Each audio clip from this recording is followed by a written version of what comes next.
Cela a piqué davantage. C'était comme si la reine de la pop américaine donnait une leçon au pays sur à quel point il était tombé bas, utilisant Trump comme exemple de ce qui se passe quand l'ego est confondu avec le leadership. Ce n'était pas un coup de gueule de célébrité, c'était un signal d'alarme. Le cri de guerre d'une diva est la véritable correction que Trump attendait depuis qu'il a descendu cet escalier doré. Cher n'a pas seulement critiqué Donald Trump, elle l'a traîné à travers toutes les toilettes dorées de Mar-a-Lago et bien au-delà. Ce qui a commencé comme une simple moquerie est devenu une véritable exorcisation de célébrité. Et soyons honnêtes, s'il y a bien quelqu'un sur cette planète capable de rivaliser avec l'amour de Trump pour les entrées dramatiques et l'éclairage, sur mesure, c'est bien Cher. Sauf qu'à la différence de Trump, elle n'a pas besoin de téléprompteur pour délivrer une décapitation verbale.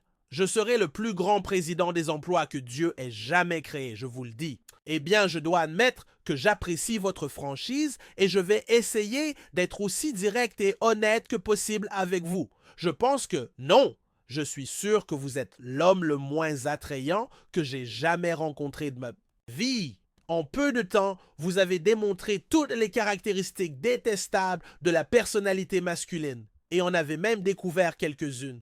Tout d'abord, Cher a pulvérisé le mythe de Trump comme une sorte de dieu doré du succès immobilier. Pour elle, il ressemble à l'échec ultime sur Pinterest. Des paillettes à l'extérieur, un désastre à l'intérieur. L'homme qui prétend être autodidacte tout en possédant un pack de démarrage de 400 millions de dollars offert par son père. Elle ne l'a pas dit directement, mais le sous-texte était clair. Si Donald Trump était né dans une famille normale, il serait celui qui vend agressivement des échantillons de cologne d'occasion devant un centre commercial du New Jersey. Puis, elle s'est attaquée à la tradition la plus sacrée de la famille Trump, la marque familiale, en commençant par Ivanka, qui semble croire que le féminisme se définit par poser à côté d'usines en talons et publier des citations « girl »,« boss », pendant que son père détricote les droits reproductifs comme s'il s'agissait d'une vente de liquidation. Cher n'a pas seulement critiqué la complicité d'Ivanka, elle l'a mise dans un mixeur, y a ajouté des paillettes et l'a versé sur tout l'héritage Trump comme un parfait incendie de poubelle. Et juste au moment où on pensait que ça ne pouvait pas être plus brutal, Don Jr. est entré dans le jeu. Selon l'énergie de Cher, Don Jr. est ce qui se passe lorsque la cocaïne crée un compte Twitter. Un homme tellement désespéré d'impressionner son père qu'il s'est transformé en une poupée à ressort rouquine avec Wi-Fi.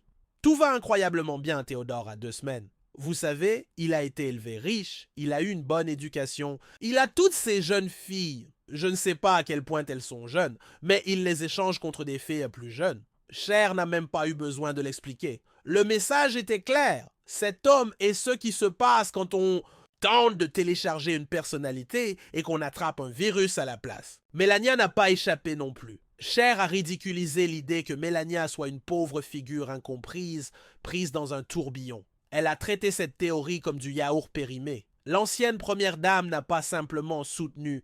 Son mari, elle a posé, souri et lancé occasionnellement un slogan « Be Best », comme s'il s'agissait de confettis à un anniversaire de dictateur. Cher a vu clair dans cette pose robotique. Selon elle, la principale contribution de Melania au pays a été de nous rappeler qu'on peut survivre 4 ans d'humiliation publique en clignant lentement des yeux et en faisant semblant de ne pas entendre l'anglais. Mais ce n'était pas juste personnel, Cher l'a pris aussi sur le plan politique. Elle a détruit toute la présidence de Trump comme si c'était la dernière cérémonie de rose d'un show de télé-réalité raté. Elle a frappé le paradoxe central. Un homme qui se vend comme un sauveur des classes populaires tout en construisant des ascenseurs dorés pour son ego. Trump n'a pas drainé le marécage. Quel est ton vœu de Noël? Oui, j'en ai un. J'espère que les républicains disparaîtront. Tu as même dit que Donald Trump t'a donné un ulcère la dernière fois qu'il était au pouvoir. Pourquoi?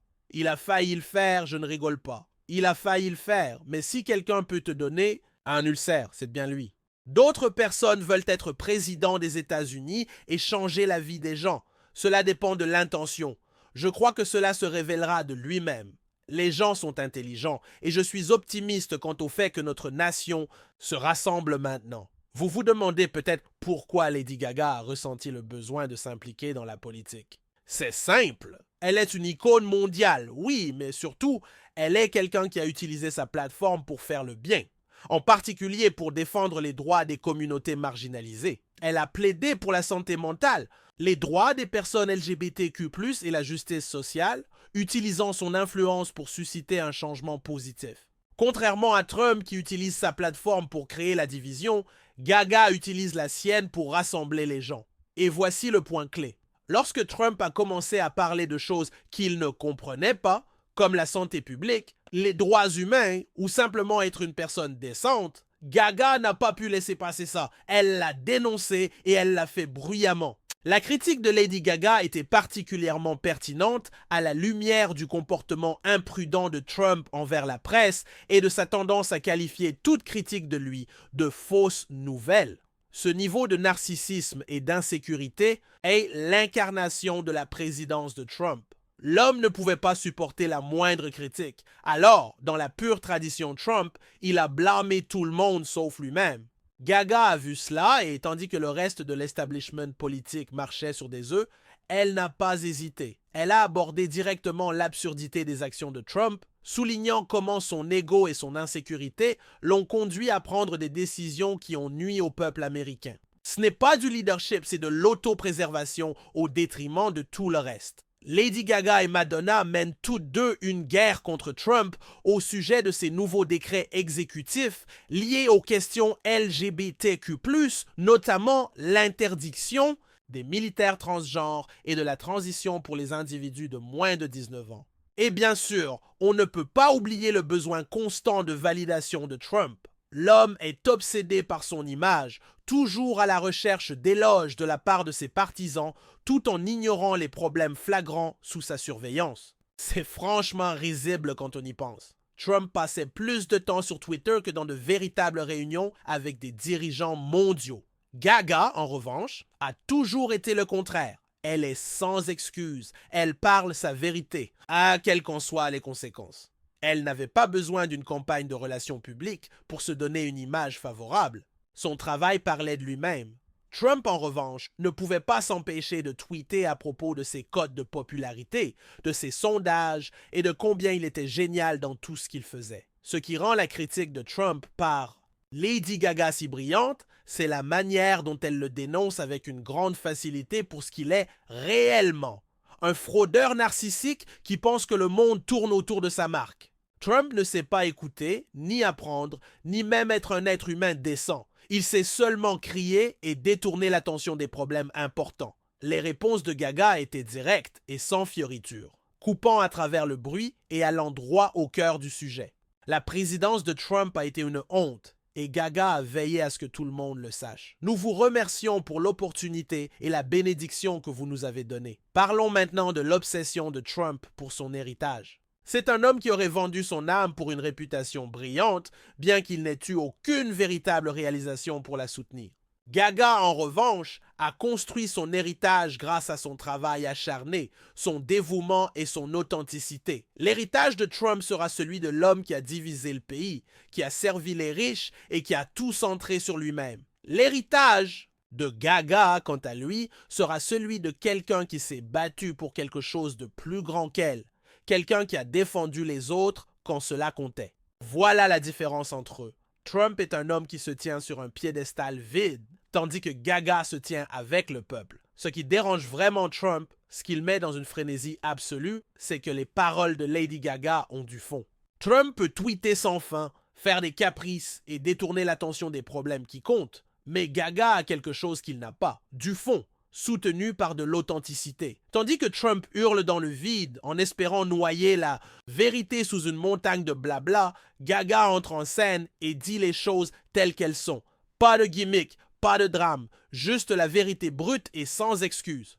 Il était très intéressé par les tarifs et nous savons que Trump est fasciné et déterminé à taxer les produits importés qui arrivent et à s'assurer que d'autres pays payent, tandis que l'Amérique ne paye pas autant. Cela faisait partie de ses fascinants. Le premier acte de William McKinley en tant que président a été de signer une loi qui augmentait les tarifs sur les biens de consommation.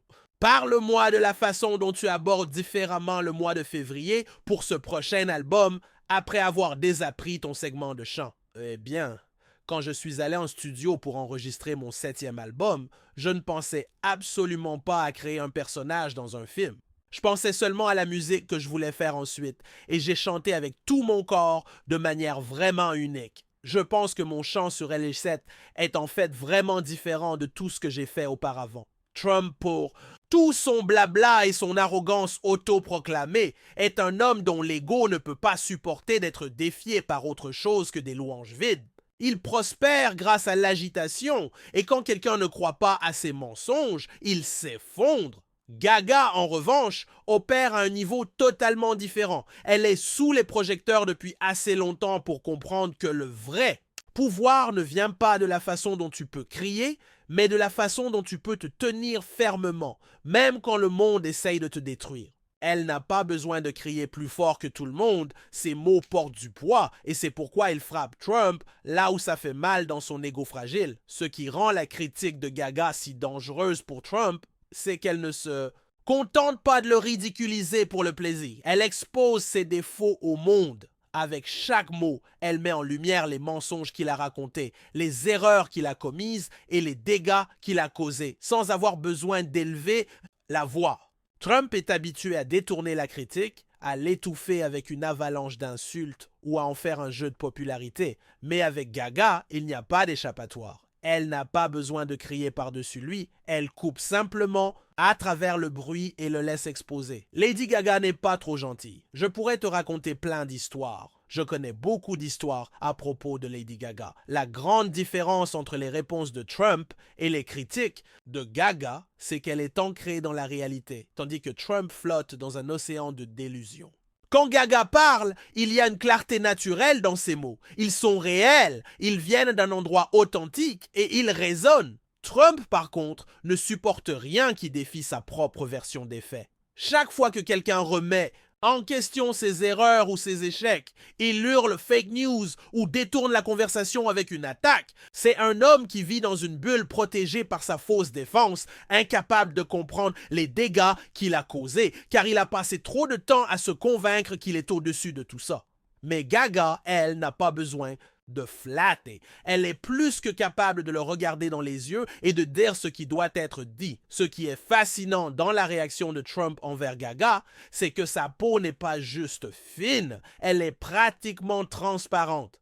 Tout défi à son pouvoir ou à son image le plonge dans une crise de colère, car au fond, il sait que sa personnalité publique est fragile au mieux. Gaga, cependant, n'est pas intimidée par ses théâtrales bombastiques, elle ne se laisse pas détournée par ses proclamations bruyantes ou ses tentatives de dominer la conversation. Au contraire, elle coupe simplement à travers la brume et appelle les choses telles qu'elles sont.